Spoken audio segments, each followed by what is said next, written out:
tous et à toutes. Ravie d'être parmi nous aujourd'hui pour vous parler de cette thématique qui me tient beaucoup à cœur autour de l'amélioration de la santé mentale des adolescents. On l'a compris, c'est un enjeu majeur avec effectivement cette période charnière où une majorité des problématiques de type anxiété, dépression, addiction démarrent au cours de l'adolescence ou chez le jeune adulte. Et donc, il y a aujourd'hui vraiment cet enjeu à pouvoir agir en amont des problématiques pour développer un certain nombre de ressources et notamment une capacité de régulation des émotions pour faire face aux différentes difficultés qu'ils vont pouvoir rencontrer et réaliser finalement cette construction d'identité tout au long de l'adolescence et de l'âge adulte. Avec la dernière enquête en classe en 2022, qui a été réalisée auprès de plus de 9000 collégiens et lycéens, on a mis justement en évidence des chiffres plutôt alarmants, avec près de la moitié d'entre eux qui n'ont pas un niveau de bien-être mental satisfaisant. Vous aurez aussi le PowerPoint. Plus de 20% d'entre eux qui déclarent un sentiment de solitude, et on a vu l'importance justement du lien social au cours de cette période-là, et l'importance des interactions, la peur du rejet. Le sentiment de solitude fait partie des facteurs de risque importants pour la santé mentale des jeunes, mais plus tard également. Environ 15% d'entre eux présentent des risques importants de dépression. Un quart d'entre eux déclarent avoir eu des pensées suicidaires au cours de l'année, et 13% avoir déjà fait une tentative de suicide de leur vie.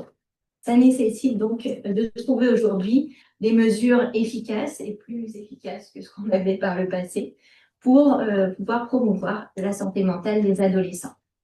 Alors, la santé mentale repose sur un équilibre à trouver entre les différentes exigences de la situation, que ce soit les conditions de vie, la pression du travail scolaire, comme l'a mentionné Christine Canard tout à l'heure, le développement progressif de l'autonomie et les ressources qui sont notamment constituées de façon très importante du soutien social, le soutien entre pairs, le soutien des proches, des enseignants également. On travaille beaucoup avec les personnels de l'éducation nationale, avec les travailleurs sociaux pour permettre ce soutien social, un environnement structurant et des ressources personnelles, en particulier les compétences psychosociales qui vont représenter des ressources clés pour la santé mentale des jeunes. Alors, prévenir les problématiques de santé mentale, ce n'est pas une question nouvelle, et effectivement, il y a eu des interventions de prévention depuis de très nombreuses années, mais qui étaient, en tout cas il y a 20 ans quand je travaillais dans le champ de la prévention, essentiellement centrées sur la transmission d'informations autour des risques liés à certaines problématiques comme les troubles alimentaires ou encore des consommations comme le tabac, l'alcool, le cannabis. Il s'agissait essentiellement d'interventions d'une heure sur un thème dans les classes, où finalement on ne travaille pas du tout sur des compétences qui vont être utiles de façon transversale tout au long de la vie, qu'on appelle donc les compétences psychosociales. Ces interventions centrées sur l'information ne sont pas suffisantes, voire peuvent être contre-productives. Par exemple, dans les cas où on vient parler d'anorexie, il y a plus de cas d'anorexie que dans les classes où on n'en a pas parlé. Donc, ça nous a énormément questionné dans le champ de la prévention en France. Et donc, à 20 ans, j'ai commencé à m'intéresser à la question des compétences psychosociales pour pouvoir vraiment agir de manière plus efficace en amont et que ce soit utile tout au long de l'adolescence, quelles que soient les conduites à risque qu'on cherche à prévenir et les problématiques d'anxiété et de dépression. Alors, ces compétences psychosociales, qu'est-ce que c'est? Au départ, c'est un concept qui a été proposé par l'Organisation mondiale de la santé, qui a identifié un certain nombre de compétences nécessaires pour pouvoir faire face aux défis de la vie quotidienne, maintenir un niveau de bien-être satisfaisant et développer des relations constructives. Santé publique France a ensuite engagé un travail depuis beaucoup d'années. On a proposé plusieurs référentiels autour des compétences psychosociales pour détailler encore davantage que sont ces compétences et comment on peut les développer concrètement au cours de l'adolescence. Ces compétences sont regroupées en 3 grandes catégories: les compétences d'ordre cognitive, émotionnelle et sociale, que vous pouvez retrouver en détail sur le site de Santé publique France. Les compétences d'ordre cognitif concernent notamment tout ce qui a trait à la connaissance de soi et notamment de ses valeurs. Christine Canard en a parlé tout à l'heure. C'est vraiment la période où les jeunes vont essayer de mieux se connaître, mieux comprendre ce qui leur correspond, identifier leurs valeurs. À l'arrivée à l'âge adulte, à 18 ans, la moitié d'entre eux n'ont pas encore une vision claire de quelles sont leurs valeurs et comptent vraiment pour eux dans la vie. Donc, c'est très compliqué de choisir une orientation, de savoir si elle va me correspondre. Donc, ce travail, on peut vraiment le commencer en amont à mieux identifier dans son quotidien quels sont mes besoins, quelles sont mes limites, quelles sont mes forces, qu'est-ce qui compte vraiment dans ma vie. Et ces compétences d'ordre cognitif concernent aussi donc la capacité à pouvoir prendre des décisions éclairées. Si je me connais mieux, si je connais mes forces, mes limites, mes valeurs, je peux mieux choisir aussi ce qui va me convenir dans le quotidien. Ces compétences concernent aussi la capacité à résoudre des problèmes de façon constructive, c'est-à-dire pouvoir identifier quels sont ces problèmes plutôt que de les fuir, notamment avec des consommations, de pouvoir repérer quelles sont les différentes solutions possibles, trouver du soutien lorsque c'est utile et pouvoir du coup faire face à cette situation en ayant recours à des méthodes qui vont agir sur le problème plutôt que agir sur la fuite du problème. Lorsqu'on travaille sur ces compétences cognitives, ça va donc permettre d'aider les adolescents à pouvoir mieux avancer en direction de leur but, puisqu'ils les auront mieux identifiés, donc avancer en direction de ce qui est important pour eux, et avoir confiance dans leur capacité à pouvoir progresser dans ces directions. Et donc ça concerne ce qu'on appelle l'auto-évaluation positive, notamment le sentiment de compétence, se sentir capable de pouvoir progresser dans ces domaines.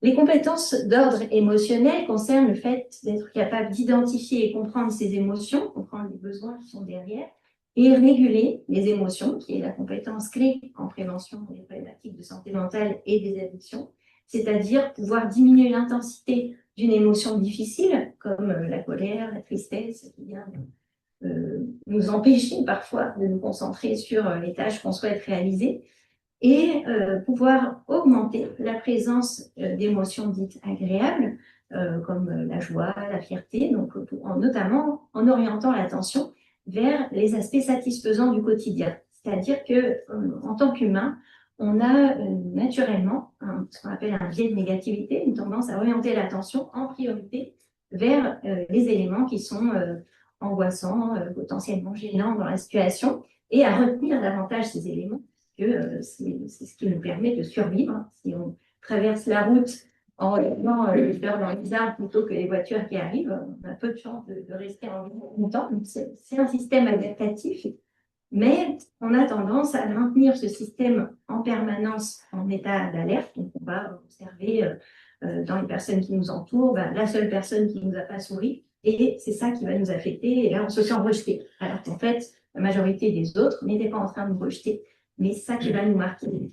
Et donc, dans les interventions, on peut justement travailler sur la réduction de ce biais de négativité, ou en tout cas le rééquilibrage des biais attentionnels, pour ne pas seulement être affecté par cette première chose qui va nous marquer, mais pouvoir observer aussi les autres dimensions du quotidien qui apportent de la satisfaction. Et on a vu tout à l'heure l'importance de répondre à cette satisfaction et créer des émotions agréables dans le quotidien des adolescents, pour éviter qu'ils n'aient recours à des conduites à risque pour répondre, stimuler le système de récompense.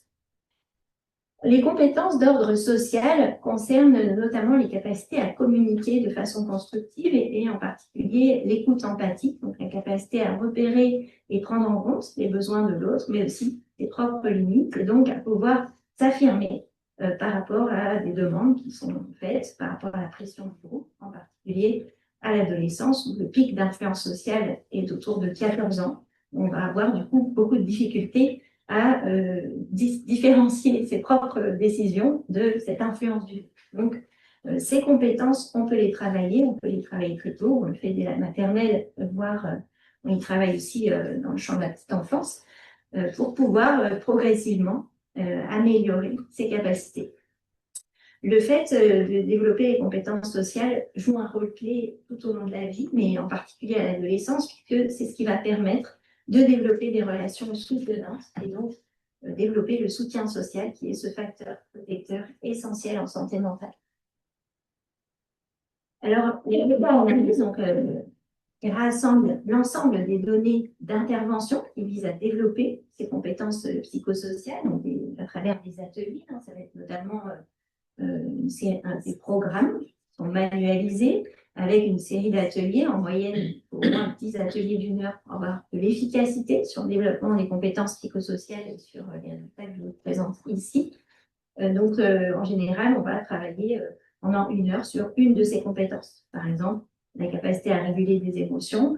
On peut leur apprendre des techniques de respiration lente et profonde, comme la cohérence cardiaque, qui vont être très efficaces, non seulement sur le moment, quand on éprouve une émotion forte, on peut effectuer cette respiration. Donc, il s'agit de compter 5 secondes sur l'inspire, 5 secondes sur l'expire, et ça pendant 5 minutes. Ça va avoir un effet de réduction, diminution de l'intensité de l'émotion et de l'activation physiologique associée. Mais on peut aussi le faire en dehors de ces moments-là, donc avoir une pratique régulière. Si on fait ça pendant 1 mois, 3 fois 5 minutes par jour, on a une diminution de la réactivité à ces situations de stress ou d'intensité émotionnelle. Donc, ce sont des pratiques qu'on peut apprendre dès le plus jeune âge et qui vont amener à ces résultats. Donc là, je vous présente les résultats de la méta-analyse la plus récente, de 2023, qui porte sur plus de 575 000 élèves dans plus de 50 pays et qui montre effectivement une efficacité durable. Ce n'est pas seulement en pré-post-intervention, avant, après les 10 séances, mais il y a plusieurs années de recul sur ces recherches qui montrent donc une diminution de l'apparition des problématiques d'anxiété et de dépression, des conduites à risque, notamment des addictions, mais aussi des comportements problématiques et des situations de harcèlement, une amélioration de la qualité des relations avec un renforcement du lien social, non seulement avec les pairs, mais aussi avec les adultes en position d'éducation, ce qui est très important parce que même si, effectivement, la période d'adolescence, c'est encore plus chez le jeune adulte, l'objectif est de diversifier les relations, les interactions et progressivement d'aller vers cette autonomisation et quitter le foyer familial. Les parents continuent à jouer un rôle essentiel pour la santé mentale des jeunes lorsque les interactions sont de qualité. Donc, même si elles sont peu fréquentes, on considère que ça ne représente plus que 5 à 10% de toutes les interactions que les jeunes ont au cours d'une journée, mais elles comptent plus encore sur la santé mentale et en particulier sur la prévention des addictions des jeunes. Donc, ça reste essentiel de pouvoir travailler sur la qualité des relations avec les adultes en position d'éducation. Ce qu'ont montré aussi ces travaux, c'est des effets sur la qualité des apprentissages, l'engagement dans les apprentissages, et donc la réussite scolaire et ensuite l'insertion sociale et professionnelle, quel que soit l'âge auquel on propose ces interventions, c'est-à-dire même si ça survient tardivement, si on n'a pas eu de programme sur les compétences psychosociales dans le domaine scolaire et qu'on les a à l'université, ce qui a été montré par exemple sur un des programmes de développement de compétences émotionnelles, développé notamment par Ilios Kotsou, Nicolas Jacques et d'autres collègues, c'est que des étudiants qui avaient suivi ce programme de 8 séances de 2 heures avaient ensuite plus de chances d'être recrutés et maintenus en poste que des étudiants qui n'avaient pas suivi ce programme. Donc ça reste utile, quel que soit le moment où on travaille ces compétences sur l'insertion sociale et professionnelle, notamment grâce à une plus grande disponibilité mentale. Plus on va être capable de réguler ses émotions, plus on va être en mesure d'orienter l'attention, les efforts, de persévérer malgré les situations difficiles qu'on peut rencontrer. Alors, pour pouvoir... ah oui, il y a aussi un effet, et c'est important, puisque avec cette question du rejet et de l'importance du lien social et des nombreuses attentes des adultes qui sont liées au contexte scolaire, les transitions scolaires sont des moments délicats au cours de l'adolescence et à l'arrivée de l'enseignement supérieur. Et ce qui a été mis en évidence, c'est que le développement de ces compétences va aussi jouer un rôle facilitateur au moment de ces transitions, donc notamment les compétences cognitives, puisque précisément lorsqu'on se connaît mieux, on est plus en mesure de s'engager vers des buts qui ont du sens pour soi, donc ça facilite cette transition. Les compétences de régulation des émotions vont aider, puisque c'est des moments où il y aura plus d'émotions intenses, plus de peur notamment, donc on peut mieux traverser cette période.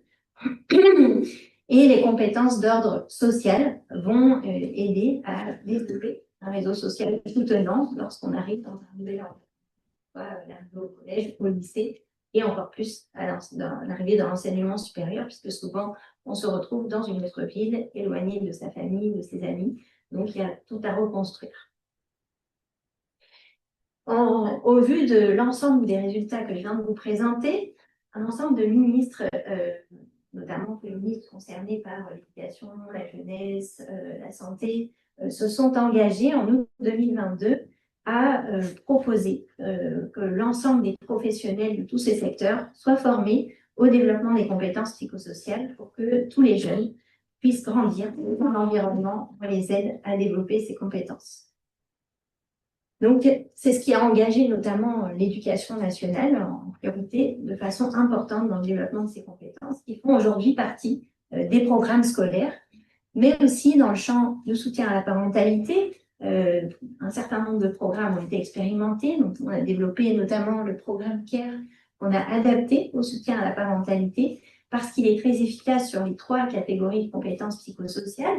Il permet notamment, donc c'est un programme de 8 séances de 2 heures, en général, le format pour les adultes et celui-ci. 8 séances de 2 heures où les adultes en position d'éducation vont pouvoir mieux identifier, clarifier quelles sont leurs valeurs, quelles sont leurs forces, leurs qualités, leurs ressources, quelles sont les limites également et comment petit à petit ils peuvent aller vers une communication plus constructive, des interactions plus constructives dans leur quotidien, notamment grâce à une meilleure régulation des émotions. Et donc, ce que montre ce programme, c'est que l'efficacité, notamment sur la prévention, la réduction du burn-out parental, du stress, de l'anxiété, de la dépression chez le parent, va être permis par une augmentation des capacités à réguler ses émotions, que je vais vous montrer juste après. Dans le domaine scolaire, je vous parlerai également d'un programme qu'on a développé, j'y reviendrai. Donc, ce programme, comme l'a dit Monica Batchou tout à l'heure, moi j'ai travaillé sur des interventions basées sur la psychologie positive, donc qui vise à réorienter l'attention vers les aspects satisfaisants du quotidien, donc à la fois vers ses propres ressources plutôt que ses défauts, ce qui nous dérange chez soi, qui fait qu'on passe son temps à critiquer, à se dire je suis dans une mauvaise mère, je suis dans et je ferais mieux de disparaître. Mais en fait, on va se dire oui, en fait, tous les parents se retrouvent dans des situations difficiles et traversent des périodes compliquées tout au long du développement de l'enfant. Mais malgré tout, j'ai des ressources et si je peux mieux les connaître, je vais pouvoir mieux les mobiliser. Donc, des compétences d'ordre cognitif, d'ordre émotionnel, en particulier la régulation des émotions, puisque les situations éducatives vont faire émerger des émotions très intenses, notamment de peur, d'anxiété, etc. Et donc, réguler ces émotions pour pouvoir développer des relations plus constructives. Ce programme, donc, on l'avait testé dans le cadre d'une étude pilote, puis par la suite un essai contrôlé randomisé, mais je n'ai pas encore le temps de faire la suite. Donc là, je vous présente juste l'étude pilote, donc avec un gros contrôle, un groupe expérimental, qui montre effectivement une diminution du burn-out parental, du stress parental, comparativement à un groupe contrôle sur liste d'attente qui n'a pas encore suivi ces séances. Et les effets, on les comprend notamment à travers le travail sur certains processus psychologiques, comme la régulation des émotions et ce qu'on appelle l'autocompassion, la bienveillance envers soi, qui est cette attitude un peu à l'inverse de l'autocritique répétitive négative, où on va développer une forme de compréhension, une attitude compréhensive envers soi, comme on pourrait l'avoir avec un ami qui vient nous parler de ses difficultés en tant que parent. Ben, au lieu de s'autocritiquer toute la journée et de ruminer, on va développer cette attitude compréhensive qui permet en fait de rester engagé dans des relations plus constructives. Dans le domaine scolaire, donc, ce type de programme se décline aussi à tous les âges. Là, je vous présente un programme qu'on a développé, et notamment ici sur l'Académie de Grenoble, qui s'appelle le programme TIL, Tout s'épanouit à l'école, qui est basé sur le développement des compétences psychosociales en vue notamment de prévenir les problématiques de harcèlement scolaire, dans l'objectif en fait de développer un sentiment d'appartenance, de soutien, des habitudes davantage orientées vers la solidarité, dans un contexte où effectivement, comme l'a dit Christine tout à l'heure, lorsqu'on a peur du rejet, la tendance naturelle, ça va être de se rapprocher potentiellement de ceux qui nous ressemblent le plus, et on ressent ce sentiment d'appartenance encore plus lorsqu'on rejette d'autres. Donc, ça va créer plein de petits groupes de tension et potentiellement une situation de harcèlement. Et là, on essaye de modifier cette dynamique et de le faire, si possible, très tôt, donc plutôt en début d'année, Là, on a proposé ce programme en CM1, CM2 aussi, en préparation de l'entrée en sixième où ces problématiques deviennent plus importantes. Et il a été ensuite adapté aussi au sixième, il a été traduit en espagnol, adapté à des classes de sixième pour vraiment éviter cette aggravation des situations de harcèlement et notamment avec le cyberharcèlement à partir du collège. Et c'est un programme qui vraiment s'adresse à l'ensemble de la communauté éducative avec une formation pour les enseignants autour non seulement du développement des compétences psychosociales, mais aussi vraiment autour de cette question de modifier les normes sociales pour valoriser beaucoup plus les comportements de solidarité que l'inverse. Il y a également des fiches pour les parents pour pouvoir aussi permettre une meilleure compréhension de ses compétences et un renforcement de ses compétences dans la famille. Et des rituels, des pratiques qu'on peut proposer au sein de la classe et notamment dans la gestion de classe qui vont favoriser ce climat de solidarité avec par exemple des défis solidaires où on propose à chaque personne de réaliser au cours d'une journée 5 actions de soutien. Donc, ça peut être aller aider un élève qui a une difficulté avec un exercice, ça peut être aller voir un élève qui est seul dans la cour de récréation pour l'inviter à venir jouer. Dans ce programme, donc c'est un programme 10 séances d'1h30 environ, avec différentes pratiques. Là, je vous ai mis quelques exemples pour justement la qualité des relations et la valorisation, le changement de normes sociales, vraiment proposer une valorisation des comportements solidaires, parce que dans notre société, on a plutôt une vision un peu négative des gens gentils. Les gens gentils, c'est un peu les niais, quoi. Et ceux qui n'ont pas compris que la vie, c'est tellement compliqué qu'il faut être très compétitif, écraser les autres, trouver 2-3 personnes sur qui on peut faire confiance. Mais, voilà. Donc là, l'idée, c'est un peu de modifier cette représentation du gentil naïf pour que ce soit un véritable choix utile pour tout le monde d'être dans une société plus solidaire. D'autant plus que dans toute la période scolaire, en réalité, on n'a pas besoin d'être dans la compétition, parce que tout le monde peut passer dans l'année suivante. Donc, il n'y a aucune raison de développer un climat de compétition, mais c'est encore compliqué à changer ce système.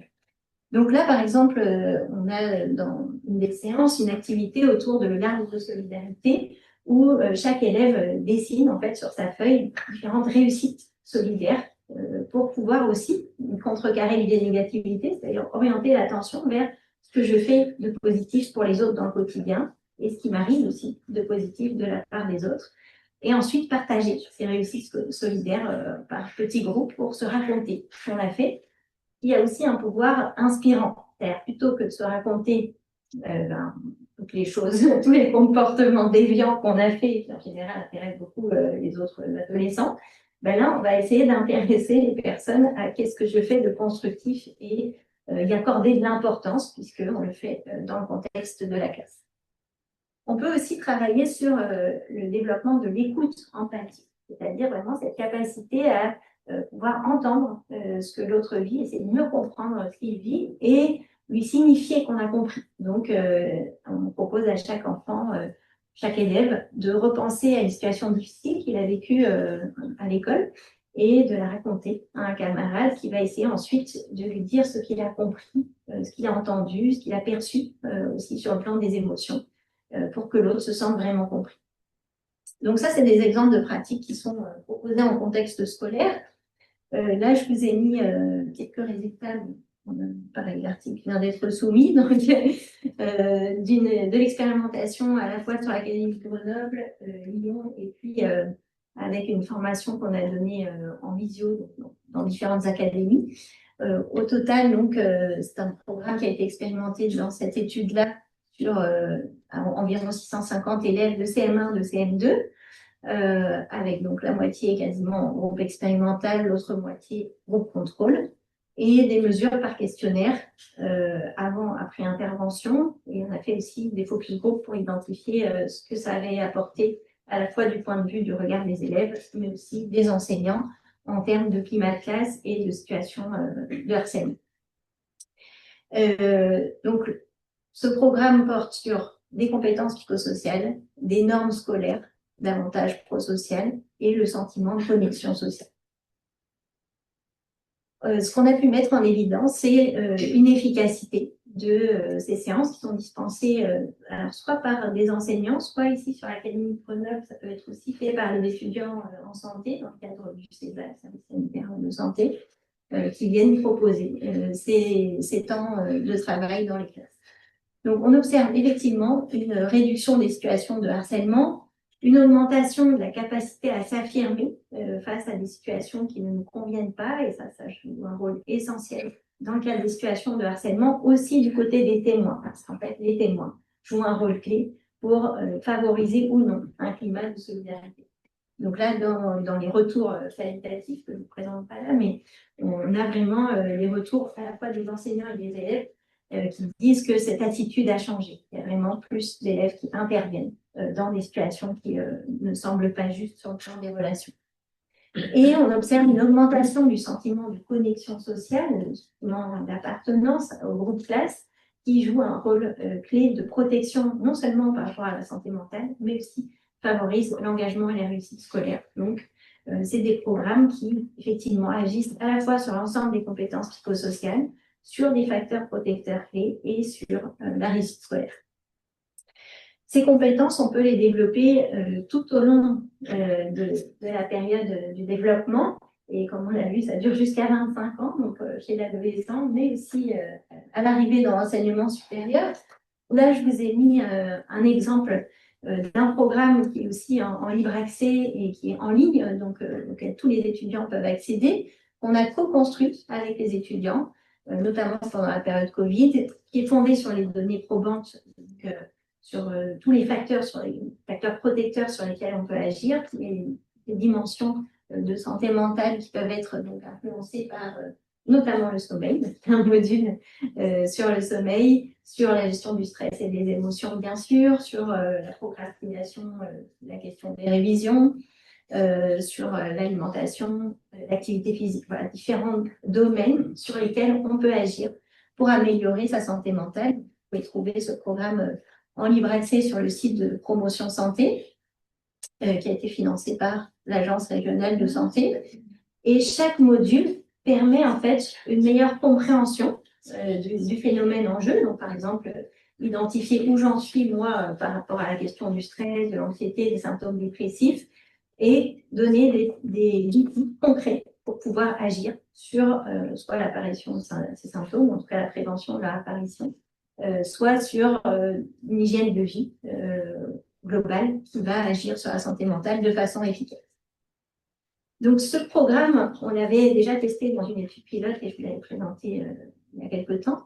On l'a testé à plus grande échelle dans un certain nombre d'universités en incluant plus de 1000 étudiants dans ce protocole avec ce qui nous avait été demandé en fait par les services de santé universitaires, c'était aussi de pouvoir expérimenter en présentiel dans les services de santé. Donc, le programme est à la fois constitué de 8 modules en ligne, mais on l'a décliné aussi en 8 ateliers de 2 heures en présentiel avec les étudiants pour comparer l'efficacité aussi de ces deux modalités comparativement à un groupe contrôle sur liste d'attente, donc qui bénéficie du programme en ligne dans un deuxième temps.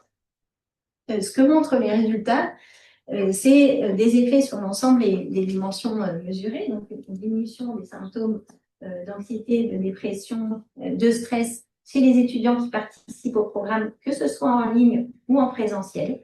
On a la même efficacité en moyenne.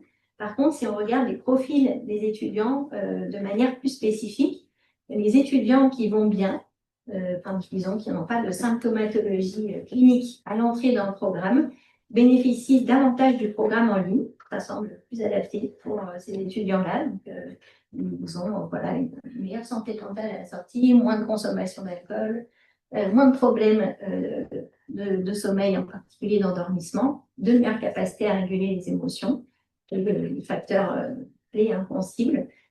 Et les personnes qui vont mal au démarrage du programme, qui ont déjà des problématiques de santé mentale, stress, anxiété, dépression, bénéficient plus du programme en présentiel, probablement parce qu'il y a cette question du soutien social et du soutien d'un professionnel en plus, qui joue un rôle important pour la santé mentale. Donc, c'est intéressant de savoir que dans tous les cas en prévention, le programme en ligne est pertinent et que par ailleurs, on peut effectivement proposer des ateliers complémentaires pour les personnes qui ont déjà une symptomatologie plus importante. Ce qui nous intéressait dans ce projet, c'était d'identifier les processus qui vont être les plus efficaces pour agir sur la prévention des problématiques de santé mentale, en particulier la gestion des émotions et la gestion du sommeil. On a pensé à Christine, parce que c'est vraiment important le sommeil. Non, mais vous l'avez compris, en fait, la question du sommeil, tout au long de l'adolescence, va jouer un rôle clé sur la santé mentale, mais aussi sur la régulation des émotions. C'est-à-dire que plus on a des problématiques de sommeil, un déficit de sommeil, plus on a du mal à gérer ses émotions. Donc, même si on leur donne des techniques, ça reste très efficace, beaucoup plus efficace probablement, si on peut aussi agir sur la qualité du sommeil, et l'un et l'autre se renforcent. Plus on gère ses émotions, plus on arrive à s'endormir, et plus on dort bien, plus on gère ses émotions. Donc ici, effectivement, on a voulu mesurer le rôle médiateur, et on voit que le RSQ, donc c'est les compétences émotionnelles, plus on a des compétences émotionnelles développées, moins on a de problématiques de santé mentale, et plus on a un niveau de bien-être satisfaisant. Et de même, ce programme d'intervention va agir sur une amélioration de la qualité du sommeil, qui diminue les problèmes de santé mentale et améliore le bien-être. Donc, c'est bien les processus actifs qui sont ciblés dans ces programmes. En raison de l'efficacité de ce programme et des retours aussi qualitatifs qu'on a eu de la part des étudiants, beaucoup des étudiants nous ont dit oui, mais un programme en ligne dans ce type e-learning, tout ça, bon, c'est un peu has-been, quoi. Donc, il nous faudrait une appli. Donc, ça a été décliné en appli, aussi gratuite et en cours d'expérimentation. Et on s'est dit, ben, c'est important aussi quand même d'agir plus tôt. Donc, en fait, on a fait tout un travail, et c'est notamment porté par Promotion Santé Bourgogne-Franche-Comté, avec des financements qu'ils ont obtenus de l'ARS, avec toujours cette idée de démarche participative. Donc, à partir des différents thèmes qu'on a, des différents modules qu'on a dans le programme Éducare, on est allé poser la question à des lycéens, à la fois donc, en population générale, mais aussi en population clinique, pour savoir quels seraient les outils dont ils auraient besoin et sous quelle forme il fallait que ça se présente dans une application pour qu'ils aient recours à ces outils, pour qu'ils aient envie d'y aller. Donc, ça a été co-construit avec eux, cette idée d'aller à la découverte d'une île, enfin de plusieurs îles, il faut. Donc, il y a 6 îles différentes. Là, c'est l'île des émotions, où on va aller explorer, apprendre à mieux connaître qu'est-ce que c'est une émotion, comment comprendre cette émotion, comment on peut la réguler. Donc, sur chaque île, on peut développer un certain nombre de compétences à travers, de façon ludique. C'est comme un peu comme un jeu vidéo, du coup, où on va aller apprendre en même temps à mieux se connaître, mieux comprendre comment on fonctionne et développer des outils concrets pour agir sur la santé mentale des jeunes. Donc, c'est aussi une appli en libre accès pour laquelle on cherche des financements pour évaluer l'efficacité. Concernant le développement des compétences psychosociales, les adultes en position d'éducation jouent un rôle clé. Ils jouent un rôle de modèle, c'est-à-dire, vous connaissez les théories de l'apprentissage social, Bandura. En fait, l'enfant, mais aussi l'adolescent, vont apprendre essentiellement par imitation des personnes qui sont autour d'eux. Donc, nous, en tant qu'adultes, il est essentiel qu'on développe nos propres compétences psychosociales et qu'on les mobilise de façon explicite aussi face aux enfants, aux adolescents, aux jeunes adultes, pour qu'ils puissent comprendre comment on fait, puisqu'en fait, ils ne peuvent pas deviner ce qu'on est en train de faire. Donc, qu'on puisse leur expliciter quel est le processus que je suis en train de mobiliser pour pouvoir éviter de crier ou frapper mon enfant quand je suis très en colère. Et les enfants peuvent apprendre très tôt. Tout à l'heure, on posait cette question, est-ce que c'est pertinent de développer les compétences, est-ce qu'il suffit de leur donner des techniques finalement de régulation des émotions? Alors, bien sûr, il y a la question du développement, de la maturation cérébrale qui joue un rôle clé. Donc, dans tous les cas, ça va être plus compliqué pour un adolescent de réguler ses émotions que pour un adulte, mais ça reste très pertinent de donner des outils parce que ça permet d'éviter le recours à des conduites à risque, et notamment à des consommations de substances psychoactives, si on a autre chose, si on a l'idée qu'il existe d'autres choses déjà, et ensuite la possibilité de mettre en place autre chose. Et je vous donne juste un exemple pour montrer qu'on peut commencer très tôt. Lorsque mon fils avait un peu moins de 3 ans, il construisait sa tour avec des blocs. Quand la tour s'effondrait, ça le mettait très en colère, il lançait les blocs dans toute la pièce et j'ai toujours peur qu'il casse une vitre. Donc, je courais pour l'aider à remonter à 5 tours. Et puis, c'était une période où pour moi aussi, c'était compliqué de gérer les émotions face à toutes les demandes des enfants, le travail professionnel, etc. Et j'avais trouvé une stratégie qui consistait à, lorsque je sentais que la colère montait, j'allais quelques minutes dans la cuisine pour juste me ressourcer un moment seule et ensuite revenir pour faire face à cette situation avec plus de sérénité et donc sans avoir besoin de hurler sur les enfants parce que je me sens débordée par la situation. Et donc, je dis ça à mon fils. Je lui explique comment je fais moi. Et je lui dis, si tu veux, tu peux choisir aussi un petit coin tranquille où tu te sens bien. Quand tu sens que tu es en colère et que tu veux lancer tous les blocs dans la pièce, ben en fait, tu peux aller dans cet endroit. Et quand tu te sens bien, tu peux revenir et refaire la tour. Et donc, il choisit un endroit dans le salon avec des coussins, des livres. Voilà. Le lendemain, il construit sa tour. Elle s'effondre. J'arrive en courant pour éviter qu'il jette tous les blocs. Je lui dis, est-ce que tu veux que je t'aide à reconstruire la tour? Et là, il me regarde et dit, non, je vais aller d'abord dans mon petit coin tranquille. Ça a marché. Voilà. Donc, je me suis dit, si même avant 3 ans, ils arrivent à se saisir des outils, ça vaut la peine à l'adolescence de donner plein d'outils. Et l'idée, c'est aussi de prendre en compte ce qu'on appelle l'adéquation entre la personne et la pratique. C'est-à-dire que tout le monde ne va pas apprécier ou trouver un bénéfice avec le même outil. Donc, c'est pas utile de se dire tout le monde devrait faire des pratiques de pleine conscience, ou de la psychologie positive ou de la cohérence cardiaque. Il y a des personnes pour qui c'est pas adapté. Par exemple, le travail sur la respiration peut être angoissant pour certaines personnes. Donc, l'idée, c'est plutôt d'offrir une palette de différents outils et c'est pour ça que les applications sont particulièrement pertinentes. Plus l'adulte va pouvoir mobiliser ses propres compétences psychosociales, plus il va être en mesure de développer des interactions efficaces et donc de permettre à l'enfant, à l'adolescent, de reproduire ce type d'interaction constructive plutôt que des interactions violentes, agressives, où la colère va être exprimée d'une façon inadaptée. On peut aussi développer ces compétences psychosociales à travers les modalités pédagogiques ou éducatives qu'on utilise, notamment les compétences d'ordre cognitif et en particulier le sentiment de compétence. On peut agir dessus à travers les feedbacks qu'on fait aux adolescents, aux jeunes adultes aussi, que qu'on soit parent, qu'on soit enseignant, qu'on soit travailleur social. On a plutôt tendance à dire aux jeunes ce qui ne va pas et ce qui doit changer. Et on se dit, c'est comme ça que je vais aider à progresser le mieux. Donc, c'est pour ça qu'on surligne en rouge et que quand c'est vraiment très mauvais, on surligne tout en rouge pour être sûr qu'il va se réveiller et enfin se ressaisir. Et en fait, on a l'effet inverse, c'est-à-dire qu'on va diminuer son sentiment de compétence. Il va avoir l'impression qu'il n'y arrivera jamais, qu'il est vraiment pas fait pour l'école. Il va risquer de décrocher, soit de cette matière, soit plus globalement de l'école. Donc, on a tout intérêt à essayer d'aider le jeune, au contraire, à développer ses compétences cognitives pour qu'il prenne confiance dans sa capacité à progresser. Donc, développer vraiment ce sentiment de compétence en orientant l'attention vers tout ce que le jeune est capable de faire. Donc, quand il a réussi quelque chose, on va repérer avec lui qu'est-ce qu'il a mobilisé comme ressources, comme compétences, comme qualité, y arriver. Même lorsqu'il n'a pas réussi selon notre modèle, imaginons s'il a eu 8 sur 20, normalement, on va regarder les 12 points qu'il a ratés, comment on sait qu'il a raté ces exercices-là. On peut faire l'inverse, qui va être plus efficace, parce que ça va augmenter l'engagement, les apprentissages et la réussite par la suite, c'est-à-dire regarder comment il a fait pour obtenir ces 8 points, comment il a révisé cette partie du cours, à qui il a demandé de l'aide, comment il a fait pour ne pas se tromper en lisant les consignes. Donc, on va observer tout ce qui fonctionne et renforcer ce sentiment de compétence.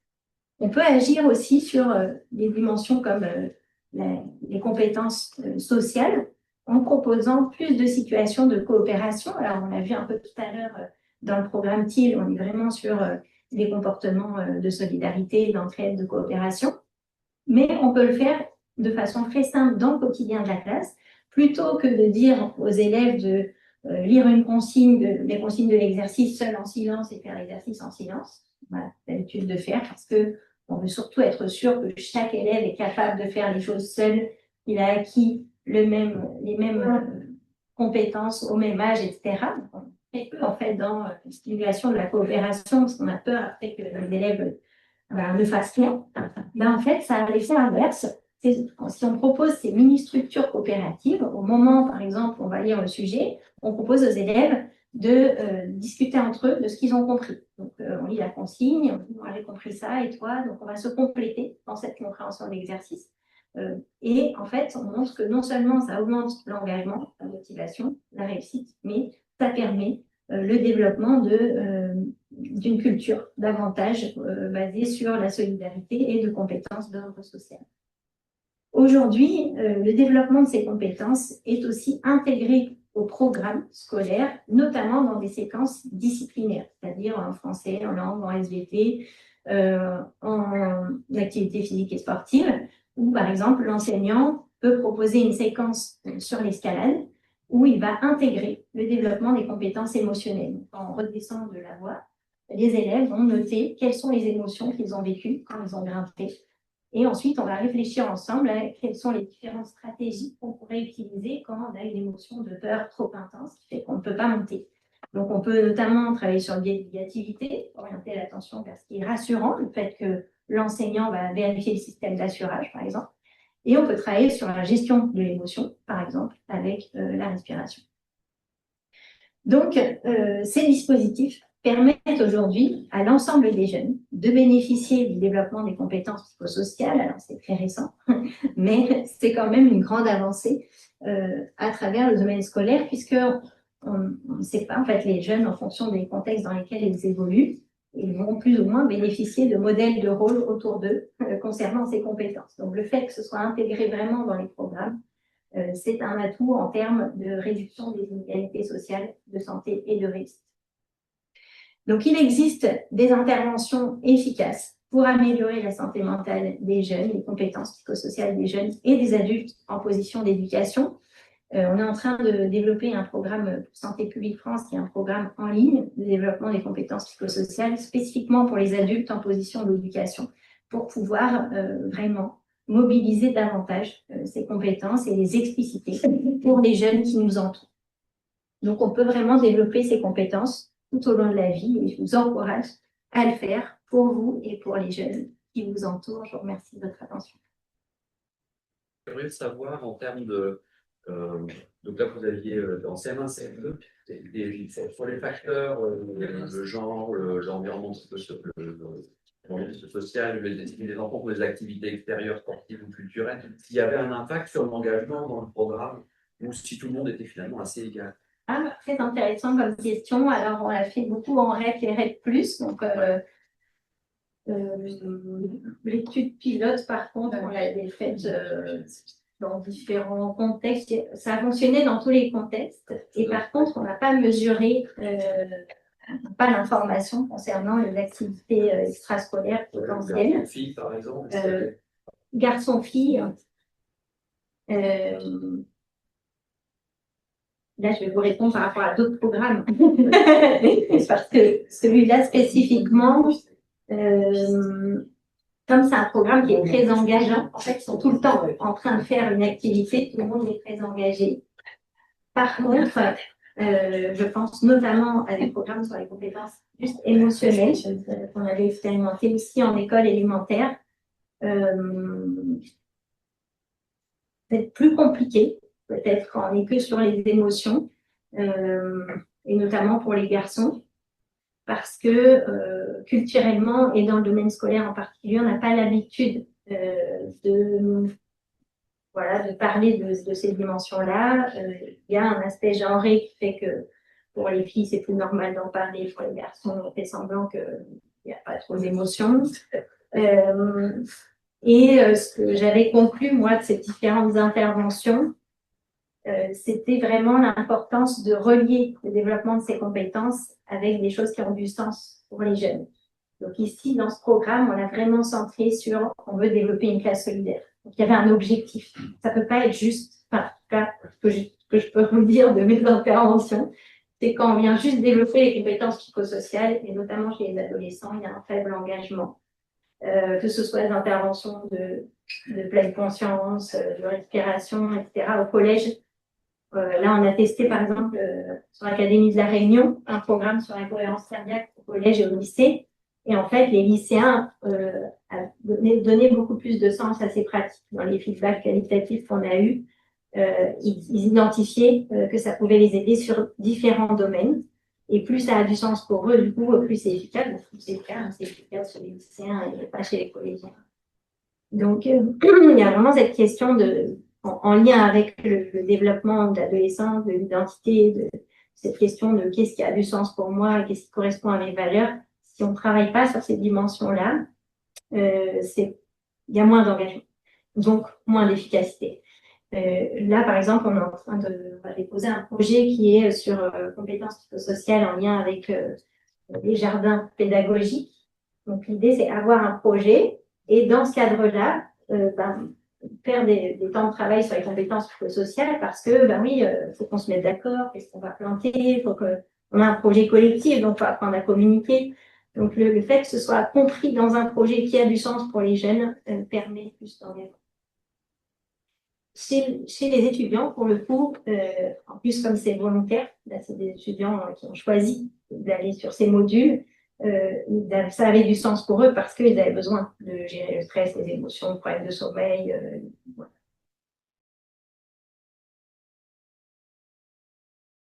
Donc, c'est différent.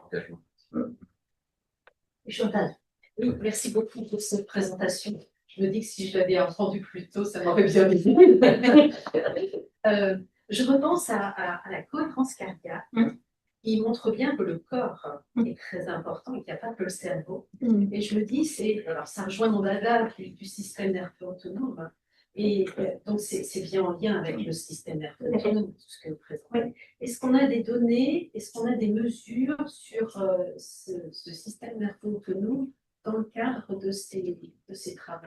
Oui, complètement. Les recherches sur la cohérence cardiaque portent spécifiquement là-dessus. Donc, en fait, il y a une diminution de l'activation du système sympathique et une activation du système parasympathique, donc ce qui va modifier sur le plan physiologique et du coup sur la réactivité émotionnelle. Et dans vos études, vous intégrez ces mesures-là ou pas? Moi, non. Moi, je suis plus clinicienne comme Christine. Donc, effectivement, je travaille plus sur des processus psychologiques, sur l'identification des valeurs, le travail sur les techniques elles-mêmes, mais pas tant sur les mesures physiques. C'est marrant parce que de façon physiologique chez l'adolescent, il y a une hyperactivité du système parasympathique. Au point qu'il y en a même qui ont des blocs auriculo-ventriculaires ou des blocs sinusaux, que les cardiologues nous disent que bah oui, c'est l'adolescent, ils sont radicaux, ils sont hypotendus, même ils peuvent avoir un bloc sans que ça affole les cardiologues. Et donc c'est marrant cette asynchrone finalement de ce qui est physiologique. Est-ce qu'on vient renforcer alors que c'est déjà très très bizarre parce que c'est achèvé par des malaises vagues. Il y a une activation du système nerveux autonome particulière à cette période-là.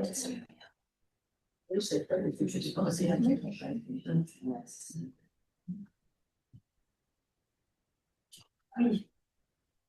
Moi, je me pose la question de l'accessibilité du programme CARE dans la natalité et du coup, savoir si ça peut un peu moins. Bonne question. Donc, le manuel est en libre accès, c'est un livre sur le programme CARE. Et après, on l'a adapté au soutien à la parentalité. Donc, moi, je peux le transmettre ce manuel-là que je n'ai pas encore le temps de publier. Parce qu'en fait, on a fait une grande étude sur la France en comparant 6 types de programmes différents, dont le programme CARE, donc 6 types de programmes qu'on a vraiment adapté au soutien à la parentalité. L'ensemble des programmes est efficace par rapport à un beau contrôle sur liste d'attente. Donc, l'idée, c'est de pouvoir rendre accessibles ces différents outils avec justement l'idée que chacun puisse choisir les outils qui lui conviennent le mieux. Donc, dans le livre que je vais écrire, l'idée, c'est plutôt de présenter les différents thèmes qui sont abordés à chaque séance en lien avec la parentalité et les différents types d'outils pour que chaque parent puisse choisir ce qui lui convient le mieux. Sachant que, voilà, a priori, ils sont tous efficaces, mais c'est encore plus efficace quand il y a une adéquation entre la personne et le choix de la pratique. Donc, moi, je peux vous envoyer le manuel CARE adapté à la parentalité si vous en avez besoin, mais il n'est pas encore en libre accès. Merci beaucoup. Pardon, je n'ai pas vu. La dernière question. Moi, j'ai du mal Le discours, le fait qu'il y a de l'addiction aux écrans, l'addiction aux applications, aux de choses, et au fait, sur les outils qu'on développe, du coup, c'est. Il se pose toujours cette question-là. L'addiction, elle vient de des interactions en fait entre les difficultés d'une personne, un environnement et ce que ce produit, ce comportement vient apporter. Si les gens avaient une addiction au programme éducaire, ce serait pas vraiment ça. C'est-à-dire, ça ne vient pas activer en soi un système de récompense qui est très addictif sur Instagram, etc. C'est effectivement les likes ou le fait que les gens vont voir ce que je fais, voilà, le nombre de followers, etc. Donc, c'est ça qui va activer le système de récompense et qui crée une dépendance. La peur aussi, fear of messing up, la peur de manquer quelque chose. Du coup, il faut toujours être partout pour être sûr qu'on n'est pas exclu. C'est cette peur du rejet. Donc, quand on propose des outils, il n'y a aucun de ces phénomènes qui est en jeu. Par contre, la seule chose qui pourrait poser problème, c'est effectivement si on regardait les écrans le soir avant de s'endormir. Enfin, pour certaines personnes, ça peut retarder l'endormissement, voilà, à cause du phénomène écran. Mais l'addiction, elle n'est pas en soi aux écrans, en fait. L'addiction, elle est au contenu, en particulier les jeux vidéo en ligne qui continuent à se poursuivre quand je n'y suis pas, ou les réseaux sociaux, où on a peur d'être exclu, on a besoin d'avoir des retours. On ne donne pas une légitimité juste à l'écran ou au smartphone en proposant Je pense qu'on a tout intérêt à faire de la pédagogie sur la question des écrans, ce qui en fait n'est pas un problème des écrans en soi, sauf la lumière. Mais il y a des contenus très différents. Et dans tous les cas, tout le monde a des écrans et aura besoin d'écrans et c'est très utile. Mais la question de l'addiction aux écrans, elle est seulement liée au type de contenu. C'est vrai que moi je te rejoins un peu parce que le problème n'est pas que addictif, c'est-à-dire les étudiants en médecine, ils sont tous devant leur écran toute la journée, alors le contenu il est super savant, mais en fait ils vont hyper mal. Hein. Y a pas, ça désocialise quand même, ça sort du groupe à une période où l'identification au groupe aux autres est hyper importante, avec la gratification par le regard. Donc au-delà de l'addiction, je pense que c'est quand même un vrai souci aussi finalement de proposer que du digital et de montrer cet exemple-là quand même à travers. Plutôt que de mettre des, je sais pas, des moniteurs éducateurs sportifs qui les rassemblent tous. Il faut faire ça aussi. Non, mais il faut faire les deux. Faire les deux, mais le moyen d'accéder aux jeunes, il est beaucoup plus digital. Et sachant que, par exemple, les étudiants, parmi les étudiants qui ont des problèmes de santé mentale, qui devraient aller consulter, seuls 6% vont consulter. Et là, ils vont sur le programme. Donc, nous, ce qu'on cherche, c'est toucher. Ils ne vont pas aller faire une consultation pour être derrière un écran. Oui. En fait, la grosse différence, c'est que dans ces programmes éducatifs, il y a un début et une fin. Ce qui rend complètement accro, comme on disait, c'est surtout qu'il y a jamais de fin. Et c'est ça qui est insupportable, c'est les ados qui restent très très longtemps sur leurs écrans, ou les adultes, hein, parce qu'avec les cookies, là, tu appuies sur une vidéo, l'ado qui arrive, les réseaux sociaux, il y a des réels. En plus, là, c'est pas long en soi, c'est pour compter une demi-heure par semaine. Il y a des petites vidéos courtes et des outils. Donc, les outils, c'est des choses à faire dans son quotidien, que ce soit de l'activité physique. Donc, c'est des propositions concrètes de comment se faire une adaptation. Il y a des audios, comment manger de façon équilibrée. Donc, c'est plutôt choses à faire en dehors de l'écran. Et il n'y a pas de suite, effectivement. Une fois qu'on a regardé la vidéo et qu'on a l'exercice, on n'a plus qu'à faire dans son quotidien. Et du coup, ils n'ont pas la récompense immédiate par la. C'est pour ça qu'il y en a qui abandonnent. Non, oui, ça va. Bon, ça va. C'est encore pas évalué. Donc, elle existe déjà, l'application. Oui, parce que je vais aussi. Tout à fait. Et après, je suis quand même d'accord avec vous, parce que à la base, je ne suis pas très numérique. Mais j'ai bien entendu la demande des étudiants. Donc, on a fait ça. Mais on a aussi testé le programme Éducaire, là, dans le cadre d'une thèse, en STAPS, en module, donc en présentiel. Donc, c'est un module de préparation mentale. Et c'est le programme Éducaire. Et on a une très grande efficacité sur les comportements de consommation, la santé mentale, le bien-être, comparativement aux étudiants qui n'ont pas choisi cette UE.